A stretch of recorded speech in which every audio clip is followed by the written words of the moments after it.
सैफ अली खान हल्ल्याप्रकरणी अटक करण्यात आलेला आरोपी हा बांगलादेशी नागरिक असल्याचा संशय मुंबई पोलिसांनी व्यक्त केला आहे।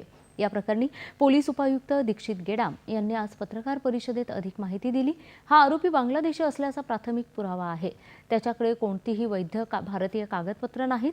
ज्या काही गोष्टी त्याच्याकडून जप्त करण्यात आल्या आहेत त्यावरून तो बांगलादेशी नागरिक असल्याचं सूचित होतंय, असंही त्यांनी यावेळी सांगितलं। हा आरोपी मूळचा बांगलादेशी असल्याचा संशय असल्यामुळेच या प्रकरणात पारपत्र कायद्याची संबंधित कलम देखील जोडण्यात आली आहेत, असे गेडाम यांनी यावेळी सांगितलं। हा आरोपी दरोडा टाकण्याच्या उद्देशाने सैफ अली खानच्या घरात घुसला होता, असं त्यांनी सांगितलं। मोहम्मद शरीफुल इस्लाम शहजाद असे या आरोपीचं नाव असून अवैधरित्या भारतात प्रवेश केल्यानंतर त्यानं आपलं नाव बदललं होतं आणि तो विजयदास या नावाने वावरत होता, अशी माहिती पोलिसांनी दिली आहे। 5 ते 6 महिन्यांपूर्वी मुंबईत तो आला होता। काही दिवस मुंबई आणि नंतर मुंबईच्या परिसरात हाऊसकीपिंग एजन्सीमध्ये तो काम करायचा।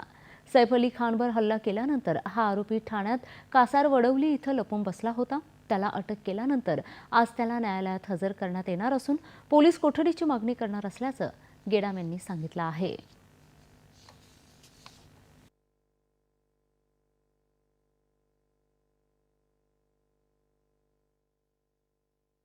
दिनांक 16/1/2025 रोजी बांद्रा पोलीस स्टेशनच्या हद्दीमध्ये अभिनेता श्री सैफ अली खान यांच्या घरी ज्या हल्ल्याचा आणि जबरी चोरीचा प्रकार झालेला आहे त्या अनुषंगाने एका आरोपीला अटक करण्यात आलेली आहे। सदर आरोपीचं नाव मोहम्मद शरीफुल इस्लाम शहजाद आहे। या आरोपीचं वय 30 वर्ष आहे। प्रथमदर्शनी हा आरोपी बांगलादेशी नागरिक असल्याचं निष्पन्न होत आहे। या आरोपीला आम्ही माननीय न्यायालयात प्रोड्यूस करून याची पोलीस कस्टडी मिळण्याचा प्रयत्न करणार आहोत आणि पुढील तपास करणार आहोत।